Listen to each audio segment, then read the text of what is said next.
Halo, selamat pagi. Kita berjumpa kembali dalam ruang publik KBR bersama saya Rizal Wijaya dan kali ini dipersembahkan oleh Trans Food and Beverage Group ya. Tema pagi hari ini adalah mengupas tren terkini di dunia kuliner, inovasi dan kreativitas dalam industri F&B. Baik, industri makanan dan minuman atau food and beverage ya terus mengalami inovasi dan perkembangan yang sangat pesat dalam beberapa tahun terakhir. Dan menurut data dari Asosiasi Restoran Indonesia atau RAI, jumlah outlet restoran di Indonesia ini meningkat sebesar 8% setiap tahunnya. Selain itu, survei juga menunjukkan bahwa sebanyak 87% responden lebih memilih mencoba makanan baru dan unik daripada mengonsumsi makanan yang sudah familiar. Dan hal ini menunjukkan betapa pentingnya inovasi dan kreativitas dalam industri F&B di Indonesia untuk memenuhi tuntutan pasar yang semakin beragam dan eksklusif tentunya ya. Dan kreativitas juga menjadi faktor penting dalam industri F&B untuk menarik perhatian konsumen. Misalnya nih, fenomena makanan fotogenik ya yang instagramable ya kan, yang banyak ditemukan di media sosial. Bahkan nggak sedikit juga yang membuat konten ya. Dan menurut survei oleh kantor World Panel, sekitar 42% konsumen di Indonesia ini mengunggah foto makanan di medsos setidaknya sekali seminggu. Jadi sebelum makan, sibuk foto-foto dulu ya. Jangan sampai dimakan dulu sebelum fotonya beres. Dan hal ini memberikan peluang bagi para pengusaha F&B untuk menciptakan makanan yang unik, kemudian yang estetik dan instagramable tentunya. Dan melalui inovasi dan kreativitas dalam industri F&B, pelaku bisnis ini dapat mengikuti tren terkini dan memenuhi kebutuhan yang semakin beragam dari konsumen. Dengan menghadirkan makanan dan minuman yang inovatif dan menarik secara visual, industri F&B dapat terus berkembang dan menarik minat konsumen di era yang serba cepat dan sangat kompetitif ini. Lalu, seperti apa sih tantangan bagi industri F&B dalam menggait lebih banyak konsumen di Indonesia? Serta inovasi apa saja yang perlu dilakukan untuk tetap bertahan, tetap eksis ya, tidak hanya sekejap saja gitu ya, di tengah derasnya persaingan industri F&B di Indonesia saat ini. Nah, kita akan bahas lebih dalam terkait hal ini di ruang publik KBR yang bisa Anda simak di 100 radio jaringan KBR di seluruh Indonesia dari Aceh hingga Papua. Dan di Jakarta Anda bisa dengarkan di 104,2 MSRI FM. Dan pagi hari ini saya juga tidak sendirian karena saya sudah mengundang hadir ke studio yaitu Mas Daniel Parulian selaku Head of Marketing Trans Food and Beverage. Selamat pagi Mas Daniel. Halo, selamat pagi. Saya panggil Mas Daniel ya. Iya, Pak. Oke, kalau panggil Mas Parulian kayaknya terlalu panjang kan. Iya, Mas Daniel Nanti aja. waktunya habis. Oke Mas Daniel, ini ngomongin soal tren industri F&B di Indonesia ya, khususnya di Indonesia. Mhm. Seperti apa sebenarnya? Mungkin kalau dari kacamata Mas Daniel nih, tren F&B di Indonesia saat ini seperti apa sih? Ya, jadi sebenarnya tren F&B ini berubah-ubah, Mas. Hmm. Ada tiga sebenarnya Dinamis gitu dinamis. ya. Kalau F&B itu sebenarnya ada tiga. Pertama itu dia menjadi trending, Hmm. tren. Semua nge-trend dulu, kemudian menjadi lifestyle. Jadi habis trending dia lifestyle. Jadi bagaimana makanan ini sebenarnya dia bukan ngincer makanannya, Hmm. entah mungkin model bentuk makanannya, bangunan makanannya. Yang terakhir culture. Hmm. Artinya dia udah ketagihan nih. Kalau dia nggak makan makanan ini, kalau dia nggak kesini, dia kayak ada yang nggak pas dalam hidupnya. Oh, Nah, ada yang it, kurang aja ya. iya. Nah itu yang ternyata sering diciptakan oleh industri. Mulai dari model makanannya, mulai dari tempatnya. Bahkan sekarang kan kalau dilihat banyak yang sebenarnya orang pada bilang gini, makanannya sih biasa aja itu mah jual Hmm. tempat. Gitu. Nah Oh jadi gitu ya. sebenarnya itu tren yang terjadi sekarang. Mulai mengedepankan penampilan di luar makanan itu sendiri. Oke, Gitu, packaging ya. packaging-nya Hmm. betul, Mas. Jadi soal rasa ini udah bukan nomor satu lagi ya. Iya, karena pada dasarnya nanti mereka akan meng-compare, "Oh, sebenarnya rasa biasa aja sih." Gitu. Yang penting adalah disukai dan enak di lidah masyarakat Indonesia. Jadi termaafkan ya. Termaafkan. Rasa itu jadi termaafkan. Beda cerita mungkin dengan beberapa tahun yang lalu kalau yang fanatik misalnya, Iya, ya kan heeh, legend nih rasanya nih udah pasti betul oke. betul Kalau rame ya antara rasanya enak atau murah gitu kan. Biasanya betul kayak gitu betul dulu kan. betul Kalau sekarang justru rasa bukan menjadi nomor satu ya, tapi betul tempat. betul sekali. Wow, oke. Apakah itu tempatnya instagramable, ada yang bisa difoto, karena kadang-kadang tadi tuh dia cuma bilang, "Kayaknya sama-sama aja deh rasanya," gitu. view-nya gitu ya Iya. mungkin ya yang dicari. Oke. Nah, ini terkait dengan tren pasti juga erat banget dengan kaitannya inovasi dan kreativitas ya kan. Nah, bagaimana sebenarnya inovasi dan kreativitas ini memainkan peran penting dalam menghadapi persaingan di industri food and beverage ini? Ya ini, menurut kami penting sekali karena tadi kalau kita nggak ada inovasi itu aja juga akan bosen. Hmm. Inovasi ini berbagai macam, cara gitu ya, mulai dari tempatnya, harganya, kemudian dari packaging produk itu sendiri. Inovasi dibandingkan dengan kreativitas. Bisa jadi basic-nya sama nih, orang kadang-kadang jual contoh croissant. Hmm. Kemarin-kemarin croissant gitu-gitu aja, sekarang kan ada yang croissant dipakein tuna, croissant dipakein bakso. Semakin unik, ya semakin terciptalah, itu kan viral sekarang kan dikit-dikit. Oke. Nah jadi memang ya tadi inovasi dan kreativitas dibarengin sama dengan, minat pasar juga sih, Mas. Hmm. Karena kalau ternyata dia ini nggak minat-minat banget, ya nggak laku juga. Namun kadang-kadang semakin unik justru semakin laku. Itu yang trennya sekarang. Contoh kopi mecin kan. Yang paling beda gitu ya. Iya, jadi orang tapi itu perlu diwaspadai kadang-kadang orang cuma pengen nyoba doang habis itu hilang. Nah, Ah. itu yang kita tekankan bahwa inovasi kreativitas ini again karena ini makanan, basic-nya, jadi ya tadi inovasi tidak boleh kebablasan, harus dibarengi dengan, basic-nya sendiri kita jual adalah makanan. Artinya ya tadi, ujung-ujungnya rasa, menjadi faktor utama di penentu di luar penampilan, di luar, Hmm. packaging segala Faktor macam. pendukung gitu ya. Betul, Jadi kayak misalnya bentuknya pun sekarang udah model-model ya Mas variannya model-model ya. model-model. Mungkin kalau misalnya bisa dibikin bentuk misalnya beruang atau apa gitu kan, Iya yang lucu-lucu misalnya ya. iya. Aduh. Oke, tapi ini memang terbukti ya makin banyak yang datang gitu Iya, penikmatnya gitu makin banyak ya Mas ya. mhm, terbukti itu. Ini apakah momentumnya gara-gara kemarin pandemi atau seperti apa sih sebenarnya? Iya, bisa jadi karena tadi, pas pandemi kan banyak banget, bertebaran usaha kuliner rumahan gitu ya. Betul. Artinya orang-orang, di rumah mencoba sesuatu yang baru, ngotak-ngatik, nyampur-nyampur, mem-mixing segala macam di rumah, jadilah makanan-makanan tertentu atau mempelajari dari sudah ada. Nah, itulah yang, terjadi. Jadi sekarang tren di F&B ini tadi, kadang-kadang orang lihat dulu nih, itu ada viral apa diikutin, itu ada viral apa diikutin, Hmm. gitu. Jadi jarang sekarang orang menciptakan tren, yang ada adalah dia mengadopsi, meniru, serta memodifikasi dari apa yang udah ada. Oh iya betul. Jadi kreativitasnya udah sekarang juga beda gitu ya. Iya Kreativitasnya kalau dulu mungkin menciptakan jadi trendsetter gitu ya, iya, menciptakan tren. Sekarang malahan jadi follower gitu kan betul istilahnya ya.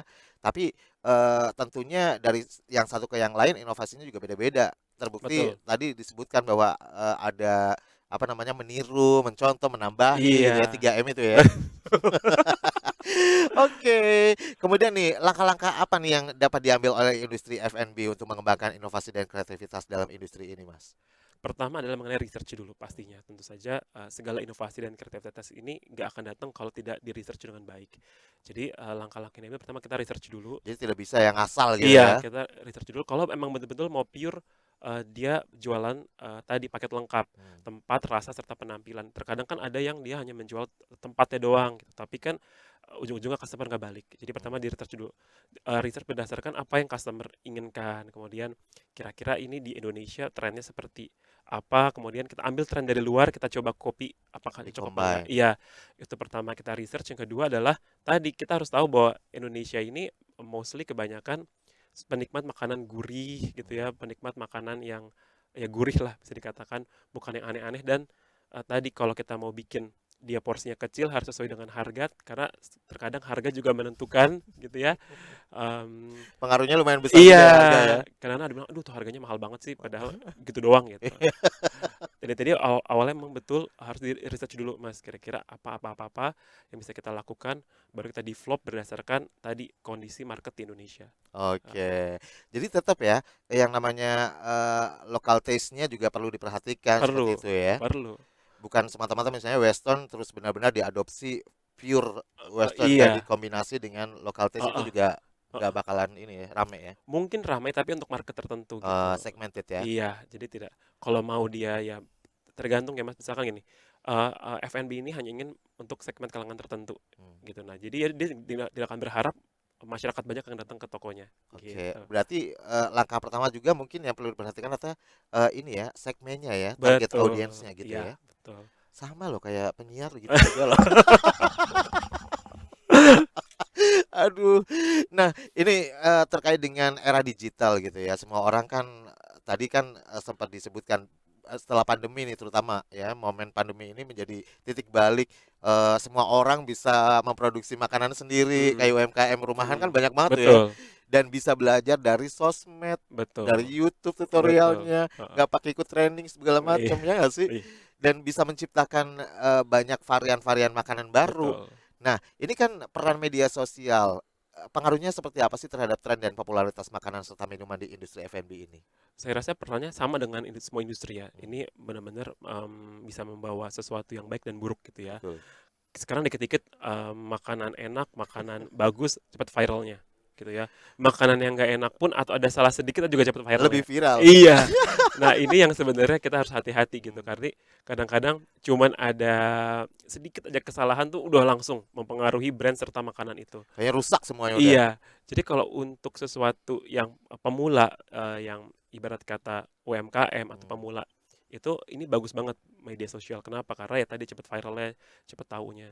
Nah, namun kalau bagi brand besar ini tadi bisa menjadi pedang bermata dua gitu, hmm, karena bisa jadikan kompetitor untuk tadi menjatuhkan produk kita. Karena sesuatu ada yang dikit aja kecilnya, udah sekarang cepet banget viralnya, bener banget. dan itu. Kamera di mana-mana sekarang ya. Betul. Oke. Jadi pengaruhnya besar banget ya, Mas ya? Besar banget bagi industri makanan. Satu lagi banyak menemukan tadi, kadang-kadang kita tahu justru, oh A dan B tuh dicampur enak dari media sosial. Hmm, Kenapa? Karena tadi banyak orang nyoba di rumah, nyoba sendiri di rumah, divideoin terus enak, karena tuh, oh ternyata, bahan ini sama bahan ini dicampur jadi enak, gara-gara ini juga nih, hmm. lihat-lihat di, media sosial. Cuma kadang-kadang memang ya yang namanya apa namanya rasa itu kan relatif ya masing-masing orang Betul ya. Ada yang suka manis, ada yang suka gurih. betul. Beberapa bagian daerah juga mungkin dominan lebih suka manis, misalnya Iya, daerah Jawa Tengah, Jogja iya gitu kan. betul Kalau ke luar Jawa lebih suka gurih. betul Dan ini pengaruhnya seperti apa? Maksudnya apakah juga punya pengaruh besar nih soal rasa, taste, gurih, manis? betul. Jadi kalau misalkan kita, buka tokonya di daerah Sumatera Hmm, berbeda, dengan, di Pulau Jawa gitu. lagi-lagi perlu riset ya. Iya perlu research. Namun kalau misalkan kita memang sudah menentukan ini misalkan ini jaringan besar gitu ya, Hmm, atau misalkan dia sudah suatu franchise pasti sama semua. Jadi, dia bisa mengekspektasi, oh kalau di, pulau ini pangsa pasarnya sekian persen, kalau di Pulau Jawa pangsa pasar saya sekian persen. hmm. Karena kalau yang model franchise kan dia udah ini Mas ya, udah memang udah standar gitu ya rasanya. Nggak bisa diubah-ubah gitu Nggak ya. bisa kalau Misal franchise kan. kalau misalnya Sumatera ditambah garam dikit deh Iya, biar tambah gurih gitu nggak bisa ya. nggak bisa. Oke. Karena itu kan ada standarnya, biasanya kan sudah dikirim juga udah jadi dikirimnya. Jadi tinggal Hmm, tempat yang ini tinggal dipanaskan atau tinggal dimasak sesuai dengan SOP. Itu kalau yang franchise. Mungkin kalau yang masakannya model rumahan bisa tuh, oh, hmm, misalkan, punya Mas Rizal sendiri, Rizal, ya. bakery. Nah, bakery A sama bakery B beda tuh mungkin bisa terjadi. Begitu ya. Jadi disesuaikan. Misalnya Iya. kayak bumbu juga kan ada yang misalnya bumbunya rasanya tuh bener-bener apa kuat gitu Iya, ya. strong dia. Iya strong. Ada juga yang cuma butuh misalnya pedesnya doang Iya, kayak gitu. Juga betul. itu ngaruh ya. Betul, Mas. Oke. Jadi rasa tetap aja jadi perhatian khusus juga ya. Iya, jadi tadi faktor penentunya ada rasa, tempat, serta penampilan. Nah, tiga-tiga ini sebenarnya, kayak lingkaran gitu. Hmm, Yang satu ada, yang dua lagi nggak ada, kurang pas. Yang satu betul. ada, dua lagi yang dua nggak ada, satu ada juga kurang Yang pas. ada ntar dibully lagi ya. Iya, terus kadang-kadang, oh rasanya enak ya, Diviralin. Iya. tapi tempatnya gini doang, ada yang begitu kan. Nah, jadi tiga ini memang menjadi faktor, Bener. apa ya, lingkaran, dia nggak bisa dipisah dia. Hmm, tempatnya doang yang mahal gitu Ah, kan. itu kan banyak kan. Makanannya biasa aja gitu. Aduh, ngeselin banget ya netizen. Oke, dan seperti apa sebenarnya tantangannya dihadapi oleh pelaku bisnis F&B dalam mengikuti tren ini yang semakin hari makin kreatif, makin inovatif ya kan? Tantangannya pertama gini, ini adalah masalah kita berani apa nggak mencoba Hmm, gitu. Karena kalau ternyata misalkan satu ya ada tren seperti ini kita ikutin, ya kan sebenarnya dua bisa jadi berhasil bisa jadi gagal. Nah itu betul. yang pelaku industri perlu pertimbangkan. Kalau apalagi kalau dia sudah punya brand ya, Hmm. kecuali kalau dia belum punya brand, kemudian dia pengen bikin seperti itu. Misalkan Nggak bisa main spekulasi gitu ya? iya, misalkan saya sudah punya brand nih, brand saya brand A menjual Hmm, jenisnya let's say roti gitu. hmm, Trennya sekarang kan misalkan tren sekarang adalah roti dikasih ini gitu. Nah, saya mau coba apa enggak gitu kan. Itu tantangannya. Takutnya kalau saya coba nggak berhasil, kalau saya nggak coba nggak ikut pasar. hmm. Nah, jadi itu tantangannya sebenarnya adalah apakah kita berani apa enggak menyesuaikan dengan tren atau kita tetap pada jalur kita, tidak memandang tren, yang penting kita punya sales terjaga. Idealisnya terkikis dong kalau kayak gitu ya. Iya, jadi kan ada pengusaha begini, industri makanan, "Udah deh gue nggak ikut tren, Hmm, tapi yang penting gue punya sales tetap aman, terus, makan gue tetap laku." Nah, itu juga ada kan. oke. Ada yang pengen menambah menambah tokonya biar rame, ikutin tren nih, "Oh, ada juga nih model beginian di toko kita," gitu. Jadi masing-masing F&B beda-beda ya. Mhm. Oke. Baik. Dan kita bakal lanjutin lagi, kita harus jeda dulu, Mas. Nanti kita akan lanjutkan setelah jeda iklan. Jangan kemana-mana, tetap di Ruang Publik KBR bersama Rizal Wijaya.